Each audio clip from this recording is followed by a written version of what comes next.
The starship Horizon's Edge dropped out of faster-than-light travel, and Captain Park Do-hyun felt his stomach turn. Not from the jump itself, but from what he saw through the viewport. Nexus Prime was massive. The space station stretched across thousands of kilometers, glowing with lights from 1,000,000 windows. Ships of every shape and size moved around it, like insects around a hive. Some were smooth and curved. Others were sharp and angular. None of them looked anything like human vessels. "Captain," said Dr. Kim Yuna from her station, "I'm picking up communications on over 3,000 different frequencies. This is incredible." Park nodded slowly. He had spent his entire career preparing for this moment. First contact. Humanity's introduction to the galactic community. He had imagined it 1,000 times, but nothing had prepared him for the reality. They were so small, so new. The briefings had told him that the Galactic Council had existed for 50,000 years. 50,000. Humanity had only developed faster than light travel 15 years ago. "Lieutenant Han," Park said, "take us in slowly. Follow their traffic patterns exactly. We don't want to cause any accidents on our first day." Han Jisoo smiled from the pilot's seat. "Understood, Captain." The Horizon's Edge moved forward, and Park noticed that other ships were changing course to avoid them. Not in a helpful way. More like they were avoiding something unpleasant. Something dirty. "They're scanning us," Yuna reported. "Very thoroughly. I think they've mapped every bolt on the hull by now."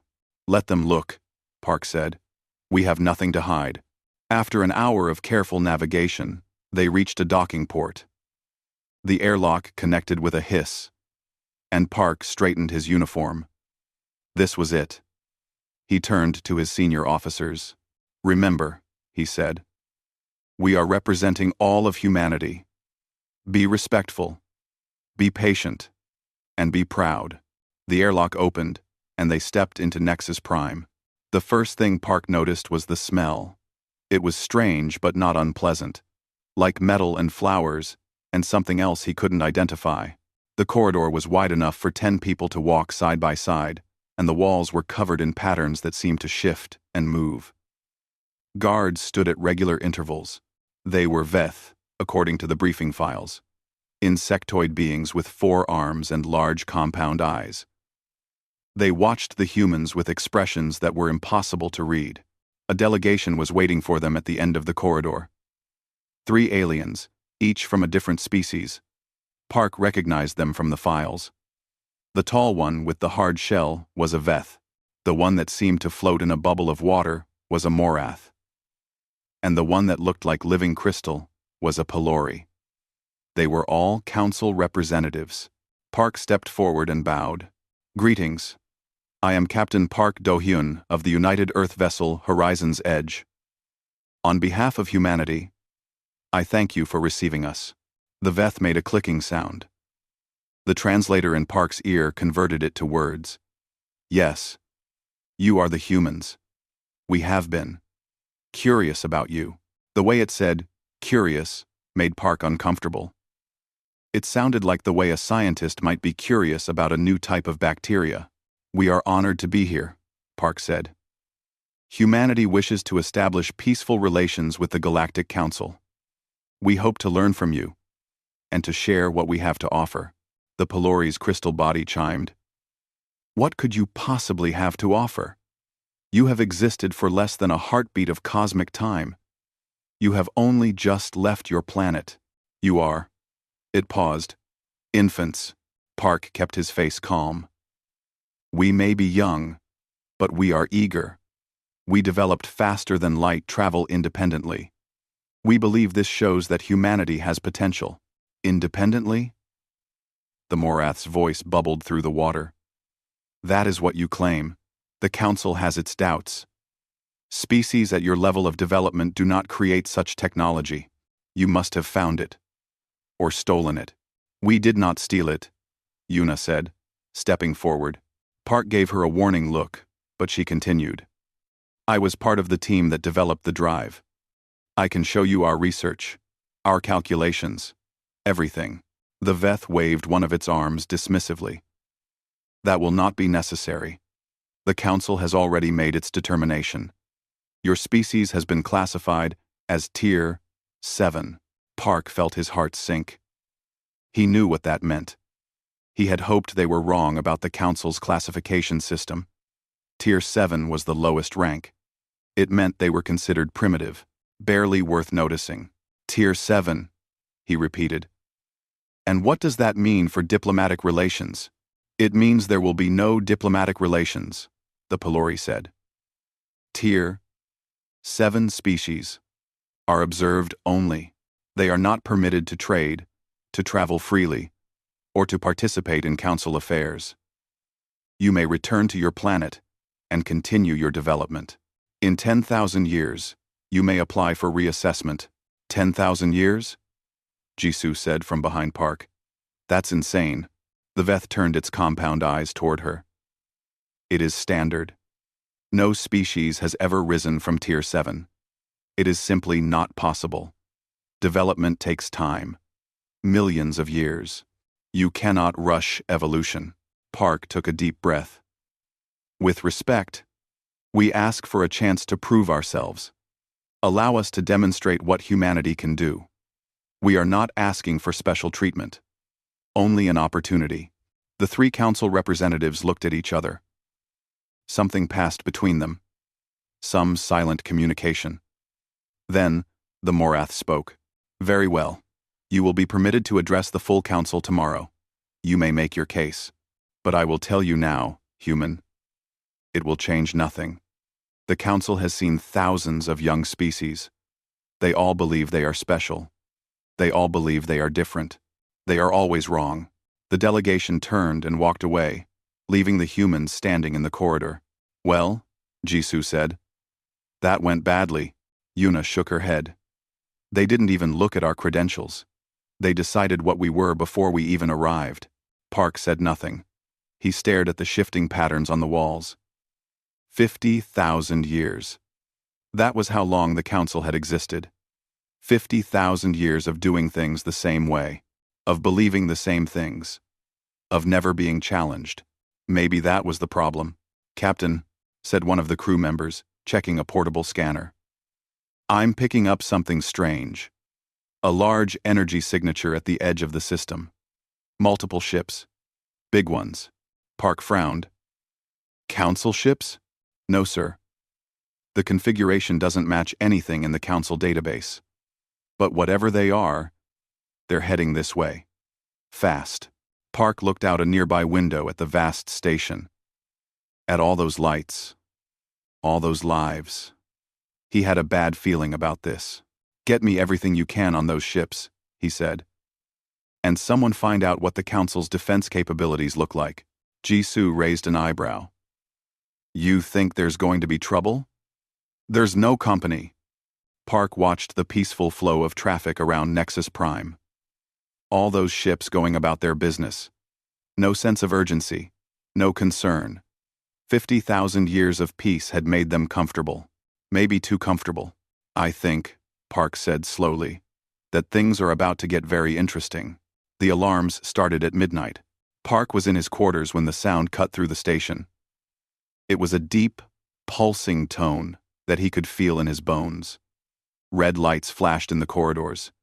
He grabbed his communicator and ran. Report, he said as he moved. What's happening? Yuna's voice came through, tense and quick. The ships we detected.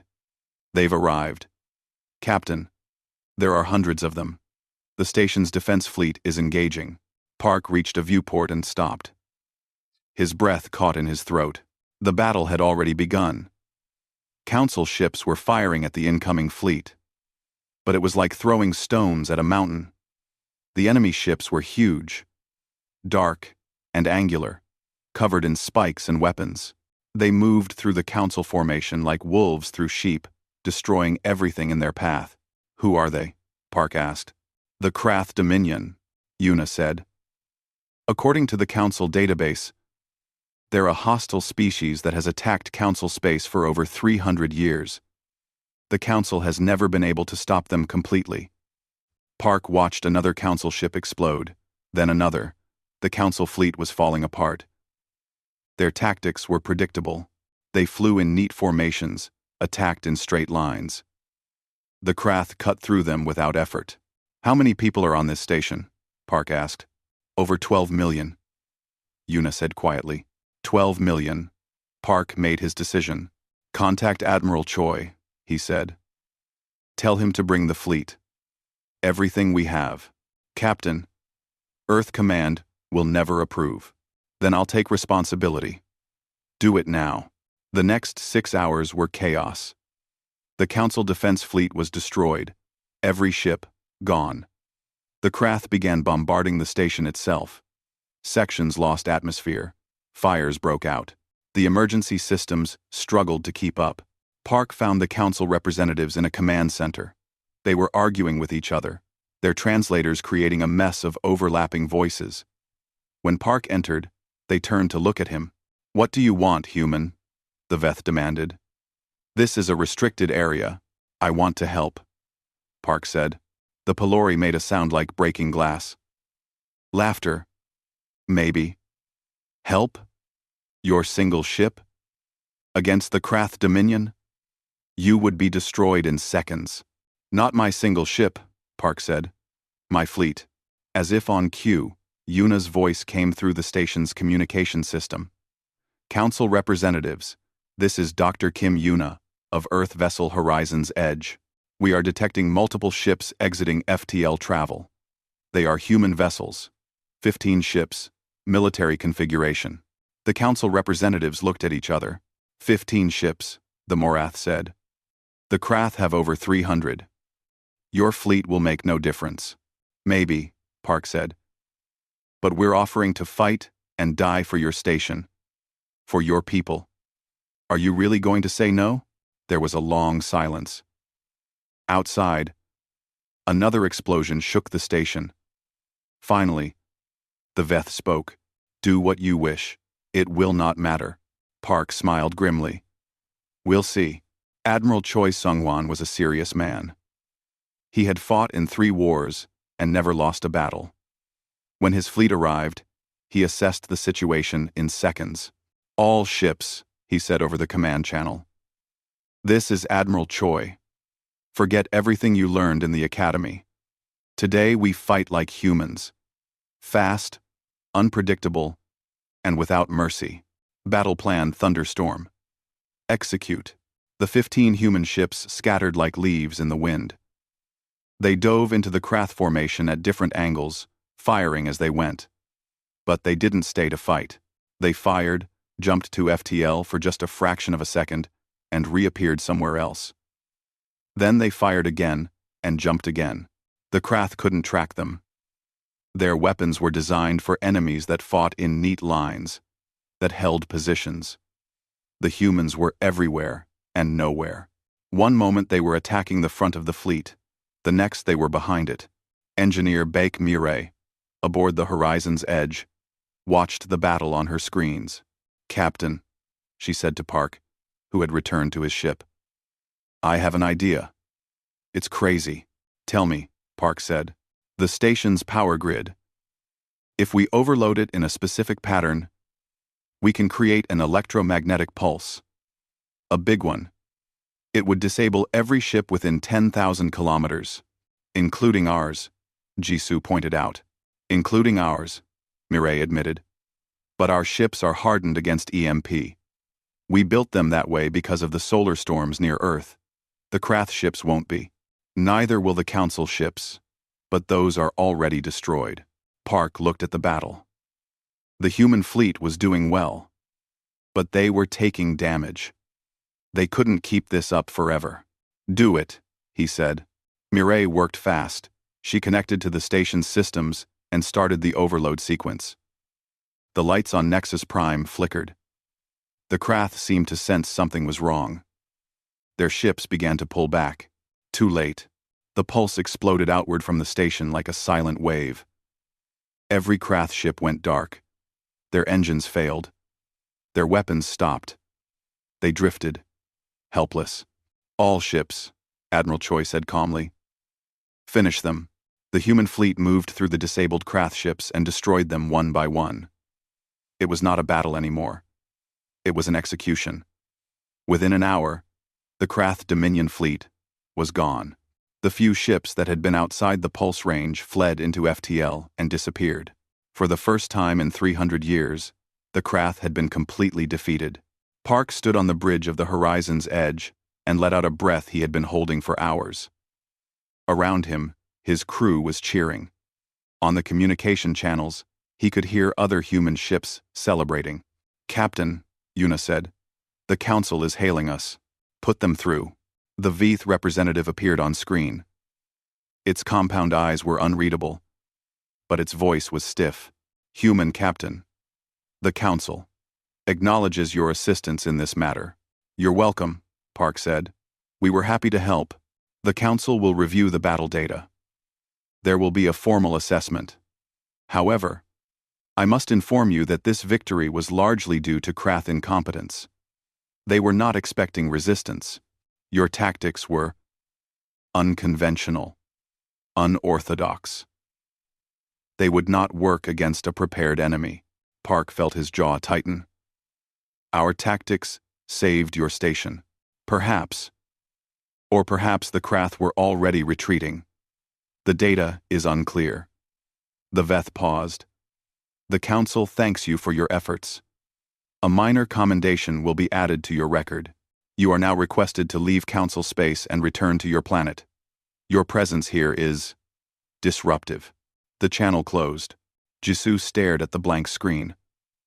Did that really just happen? We saved 12 million lives, and they're kicking us out? Park said nothing. He looked out at Nexus Prime. Still burning in places, still venting atmosphere. They had saved it. The Council knew it. Everyone knew it. But the Council would never admit it. They couldn't. Because admitting that humans had done what their own fleets couldn't would mean admitting that they had been wrong. That their classifications were wrong. That everything they believed about young species was wrong. And they had believed those things for 50,000 years. "Yuna," Park said quietly, "I want you to monitor all Council communications. Everything. If they're going to pretend this didn't happen, I want to know exactly how they do it." "Yes, Captain." Park turned away from the viewport. "Take us out, Jisoo. We're going home." As the horizon's edge moved away from the station, Mireille approached the captain. "Sir, what do we do now?" Park looked at his crew. They had fought well. They had proven what humanity could do. And it hadn't mattered at all. "Now," he said, "we get stronger. We build more ships. We develop better technology. And we wait for the next chance to show them who we really are. And if they never give us that chance," Park's eyes were hard, "then we'll make our own." 5 years passed. Humanity did not sit quietly on Earth. They built colonies on 12 worlds. They constructed shipyards and research stations. They traded with the few species willing to ignore Council restrictions. And they grew stronger every day. Ambassador O. Taehi arrived at Nexus Prime on a bright morning. Her ship was larger than the horizon's edge had been. Sleeker. More advanced. The Council had tried to deny her docking permission, but she had simply waited in orbit until they gave in. She was good at waiting. The Council chamber was a massive circular room with seats rising in tiers around a central platform. Representatives from all 12 Council species sat in their designated areas. Taehi stood alone in the center, looking up at them. "Ambassador O," said Councillor Vreth, the senior Veth representative. "You have requested to address this body regarding humanity's classification. You may speak." On 7th. "You may speak." Taehi bowed politely. "Thank you, Counselor. I am here to formally request that humanity be elevated from Tier 7. In the 5 years since first contact, we have established 12 colonies, developed new FTL drives that are 30% faster than any Council design, and created medical technologies that have cured diseases thought to be incurable. We believe this demonstrates that humanity is ready for full recognition." There was murmuring in the chamber. Some of it sounded like amusement. Councillor Vreeth's compound eyes reflected the lights. Ambassador, the Council has reviewed your species' development. While it is true that you have made some progress, this is not unusual for young species. You are experiencing what we call the initial expansion phase. It will slow. It always does. With respect, Counselor, we have done more in 5 years than most species do in 500. That is your claim. The Council's assessment is different. Vreth consulted a display. According to our regulations, a species must demonstrate 10,000 years of stable development before reassessment. This rule exists for good reasons. Young species are unpredictable, dangerous. They must be observed until they mature. Tehi kept her face calm, but her hands were tight at her sides. 10,000 years is a long time to wait for basic respect. It is not a matter of respect. It is a matter of safety. For yourselves and for others. Vreth leaned forward. Ambassador, I will be direct with you. The Council has concerns about humanity. You are aggressive, warlike. Your history is filled with violence against your own kind. These are not the qualities of a mature species. Our history also includes great art, philosophy, and compassion. We have flaws, yes, but we are working to overcome them, perhaps. In 10,000 years, we will see. The request was denied.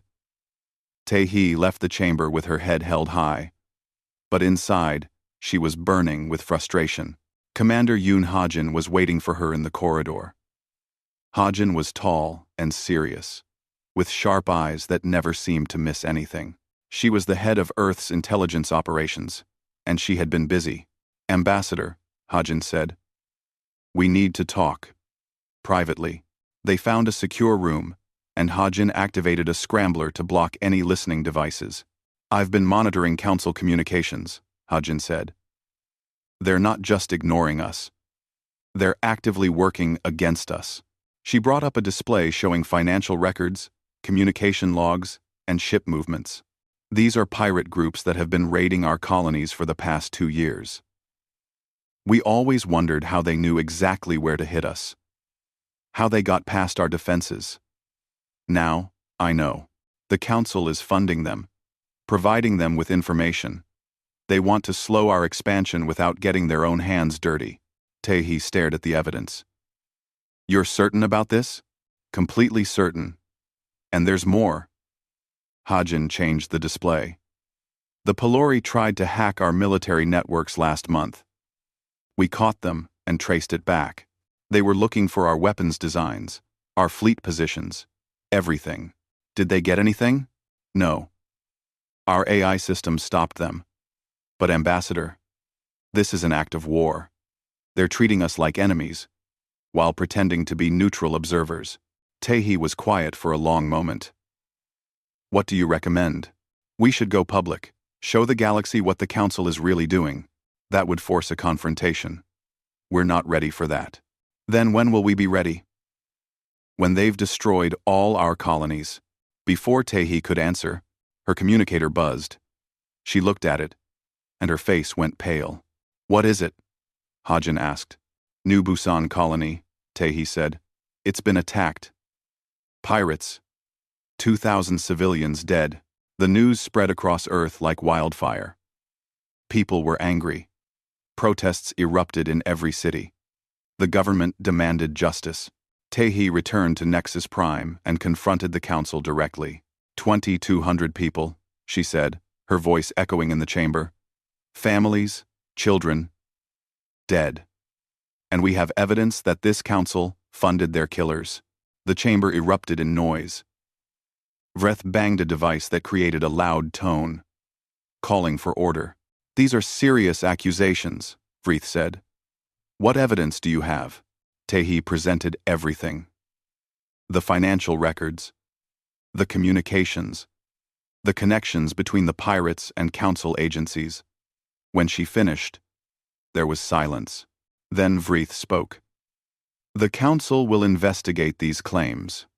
However, I must point out that the groups responsible for this attack were not affiliated with any Council body. They were independent criminals. If some of our funds were misused, it was without our knowledge or approval. You expect us to believe that? I expect you to respect the findings of our investigation. Which, I should mention, may take several years to complete. Tae-hee felt something break inside her. Some last hope that the council could be reasoned with. No, she said. Vreth tilted its head. No, no. We will not wait years while you bury the truth. We will not accept your excuses, and we will not forget what you have done. Tae-hee looked around the chamber, at all the representatives watching her. You fear us. That is the truth.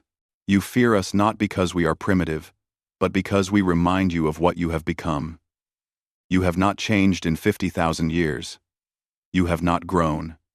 You have not adapted. You have become stagnant. And somewhere deep in your minds, you know that we will surpass you, not in 10,000 years, not in 1,000. Soon. And that terrifies you. She turned and walked toward the exit. At the door, she stopped. You have made an enemy today, she said. Remember that. As Tae-hee left, she passed Counselor Morith Prime. The aquatic elder had been watching the confrontation with growing concern. Now, she followed Tae-hee into the corridor. Ambassador O, Morith Prime said. Please wait. Tae-hee turned. What do you want? I want to say that I agree with you. The Council's treatment of your species is wrong. I have said so many times, but no one listens. The old ways are too strong. Then change them. I am trying. But change is slow. The Council has existed for so long that most members cannot imagine doing things differently. Morath Prime moved closer, her water bubble rippling. I believe humanity has something valuable to offer. Your energy, your creativity, your willingness to take risks. The galaxy needs that. Then help us.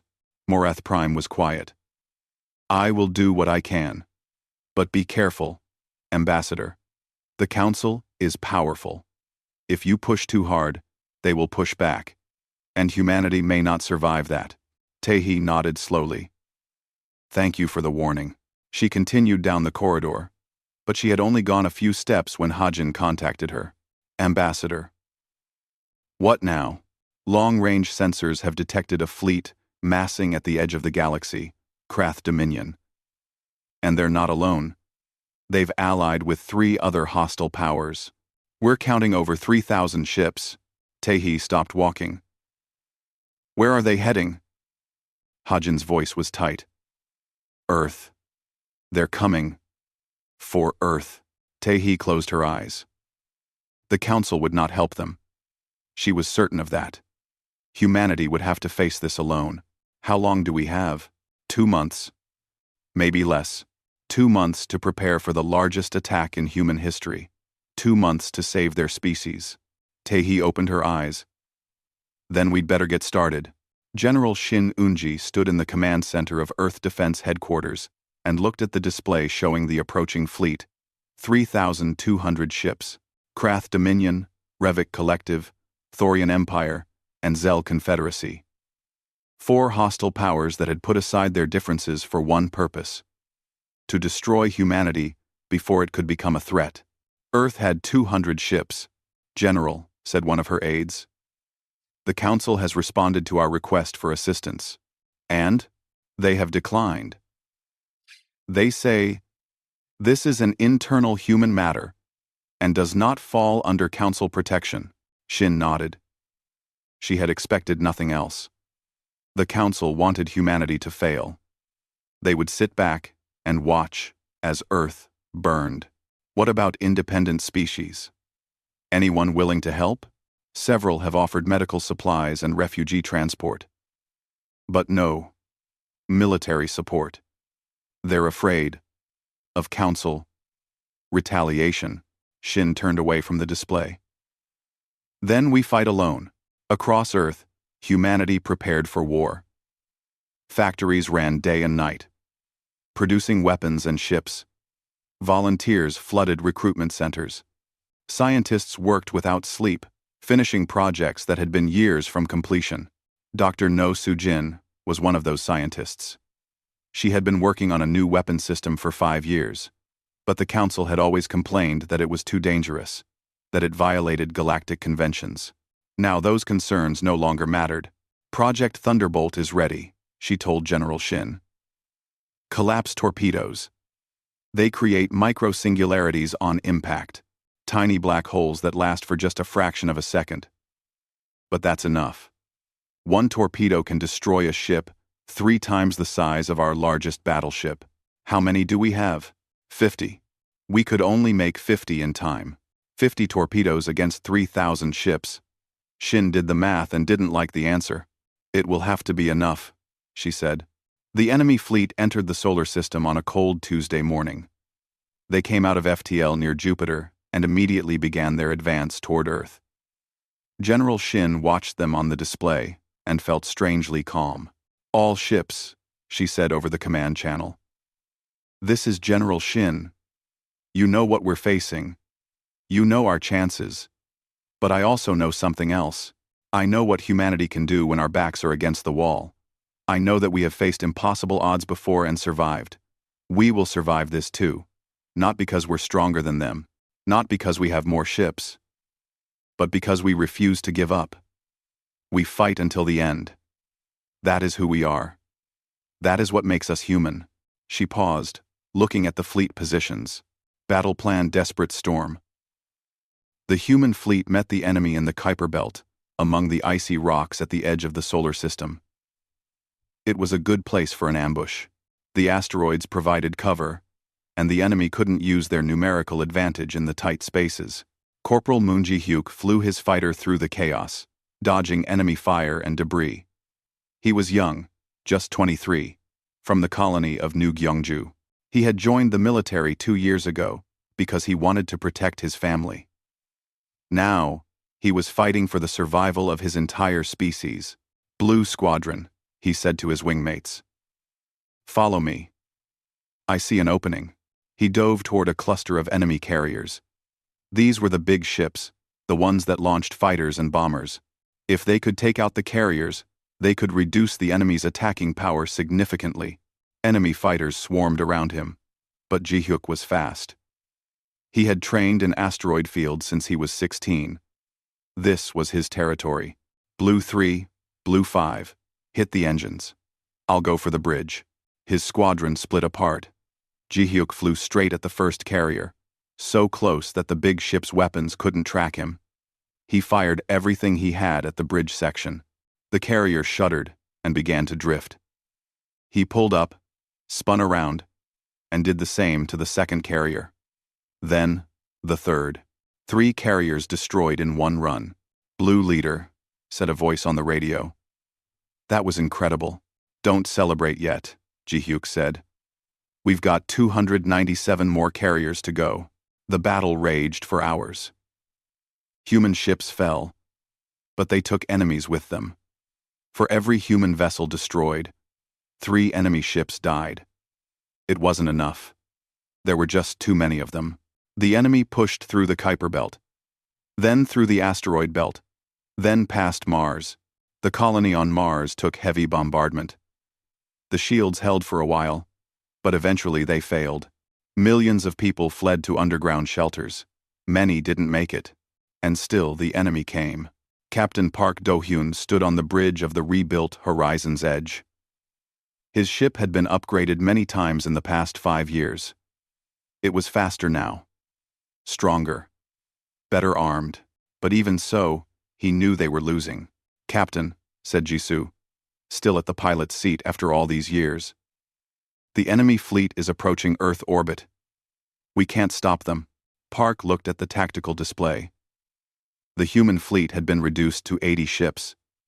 The enemy still had over 2,000. Admiral Choi, Park said over the command channel. Request permission to use the collapsed torpedoes. There was a pause. Then Choi's voice came through. Permission granted. All ships with Thunderbolt weapons. Fire at will.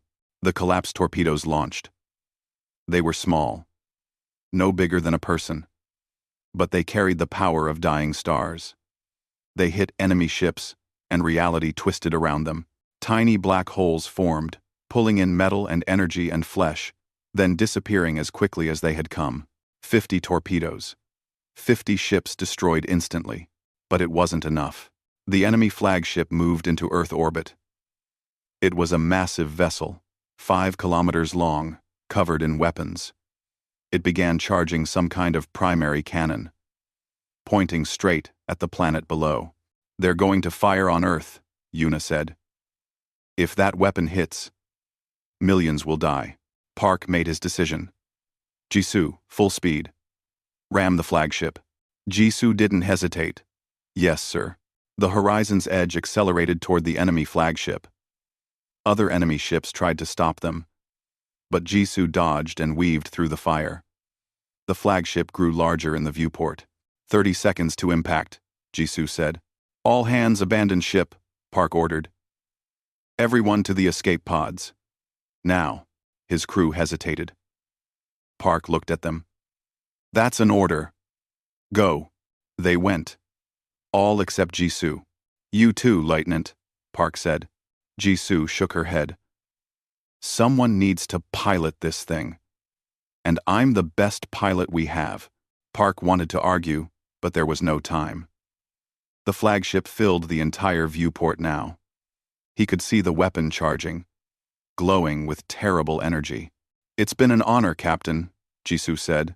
"The honor was mine." The Horizon's Edge hit the enemy flagship at full speed. The collision tore through the massive vessel's hull, destroying the weapon, crippling the engines. Both ships exploded in a ball of fire visible from Earth's surface. In that moment, the enemy fleet hesitated. Their flagship was gone. Their formation broke. General Shin saw the opportunity. "All ships, attack!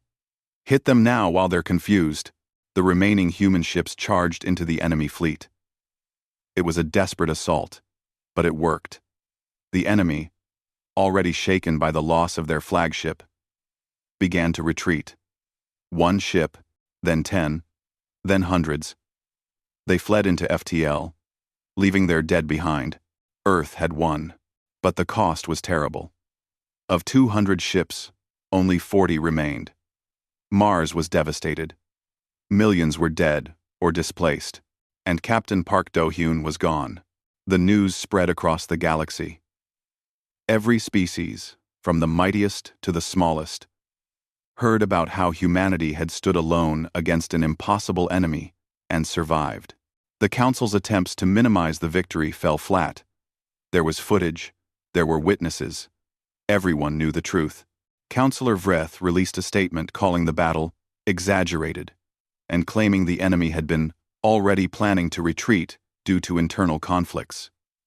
No one believed it. Even members of the Council began to doubt.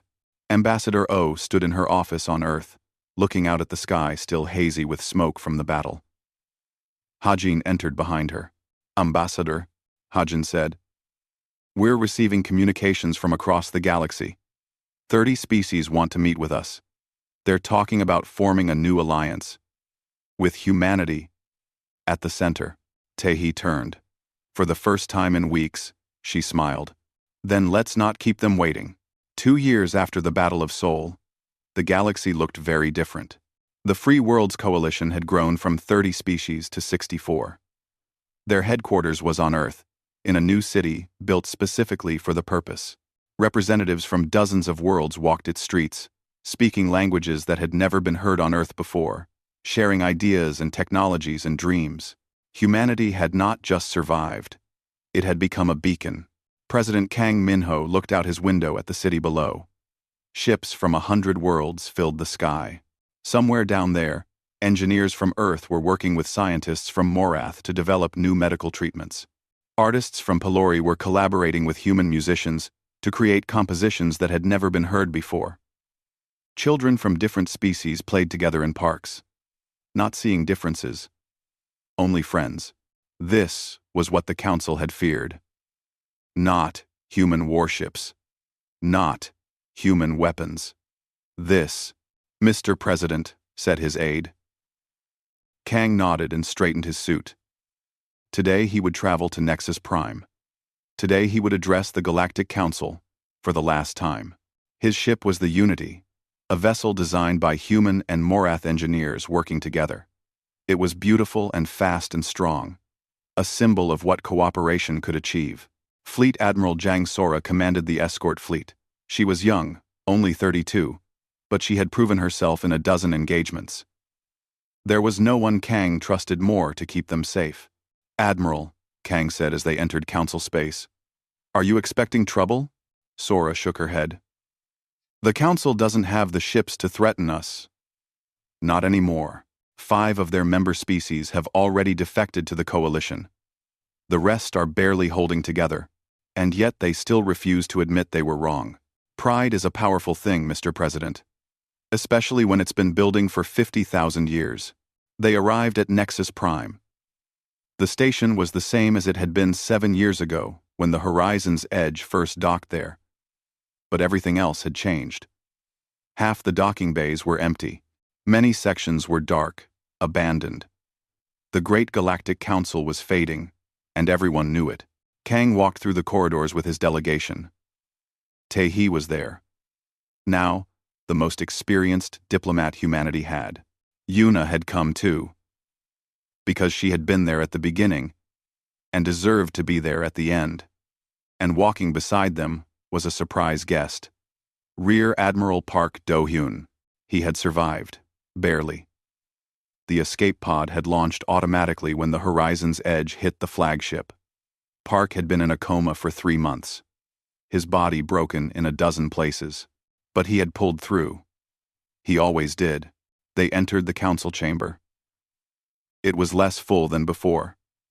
Several sections were empty, where species had left. But the remaining counselors were there, sitting in their high seats, looking down at the humans with the same contempt they had shown 7 years ago. Counselor Vreth spoke first. "President Kang, you have requested to address this body. Speak." Kang stepped to the center platform. He looked up at the counselors. These ancient beings, who had ruled the galaxy for so long, they had forgotten what it meant to grow. "Members of the Galactic Council," he said, "I come here today to offer you a choice. The galaxy is changing. The old order is ending. The Free Worlds Coalition now includes 64 species, and more are asking to join every day. We have built something new.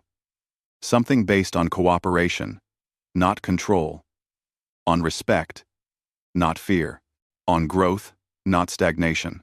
He paused, letting his words sink in. "You can be part of this. You can join the coalition as equals. Not as rulers, not as judges, but as partners. You can share what you've learned over 50,000 years, and we can share what we've learned in our brief time among the stars.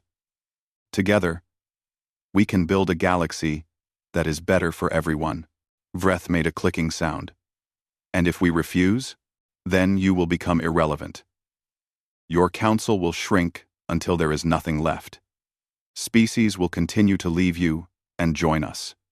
Your influence will fade. In a few centuries, you will be nothing but a memory. A cautionary tale about what happens when you refuse to adapt." The chamber was silent.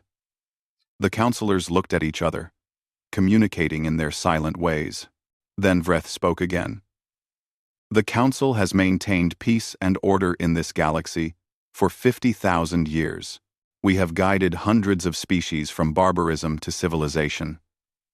We have prevented wars, stopped plagues, preserved knowledge, and now you, a species that has existed for a mere eye blink, tell us that we are wrong? That we must change? That we must follow you?" "I'm not telling you to follow us," Kang said. "I'm telling you to walk beside us. It is the same thing. You want us to abandon our ways, our traditions, our wisdom. You want us to become like you. Chaotic, unpredictable, dangerous." Tae-hee stepped forward. "With respect, Counselor, the most dangerous thing in the galaxy right now is a civilization that refuses to change. You have been doing things the same way for so long that you have forgotten there are other ways. You classify species into tiers and decide their worth based on arbitrary rules. You suppress anyone who challenges you. You manipulate and control because you are afraid of what might happen if you don't.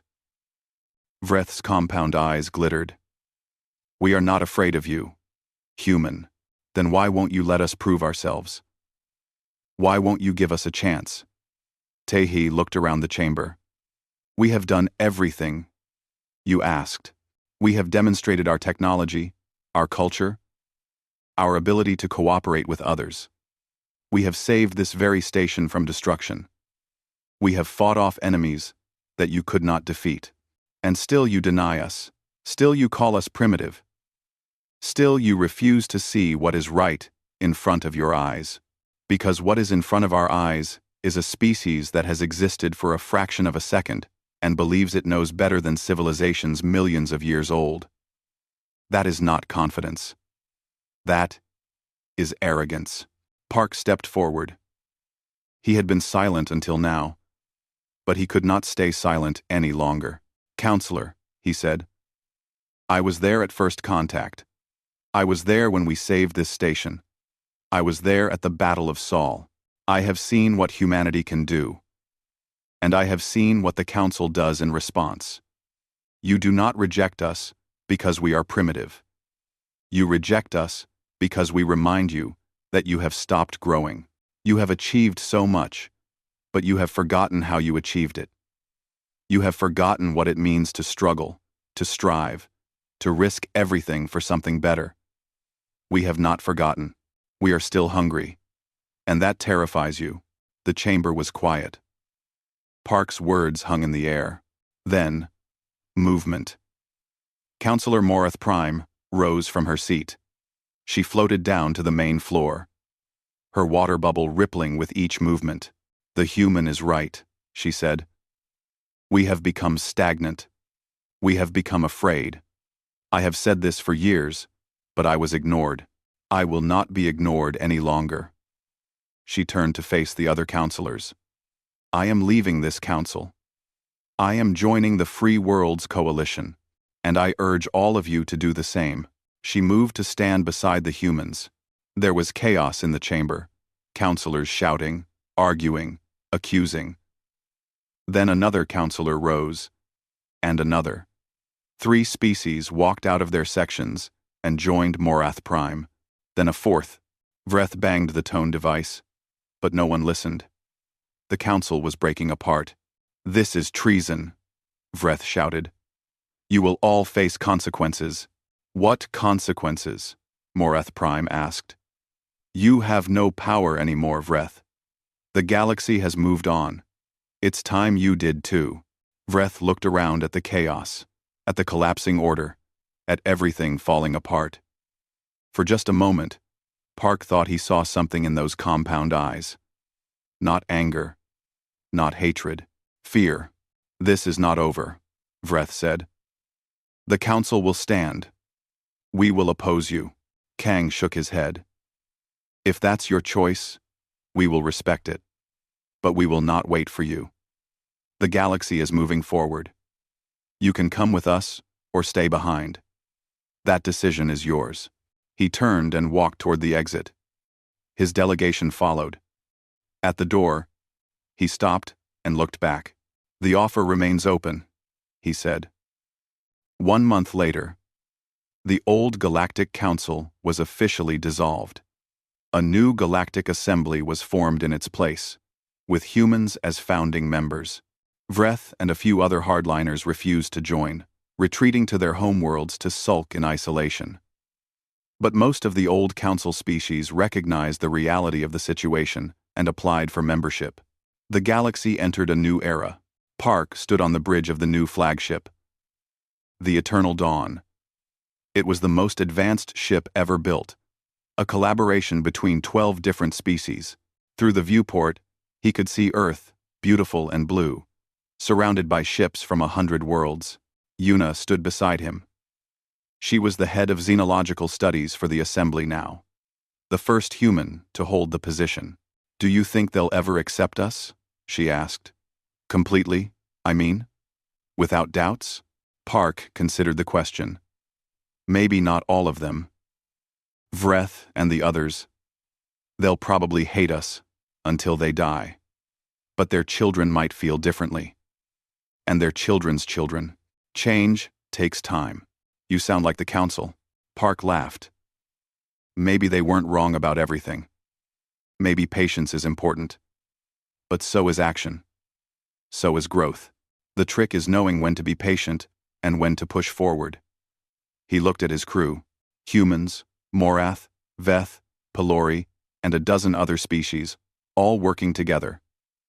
Tehi's face appeared on the communication screen. She was in the assembly chamber, surrounded by representatives from across the galaxy.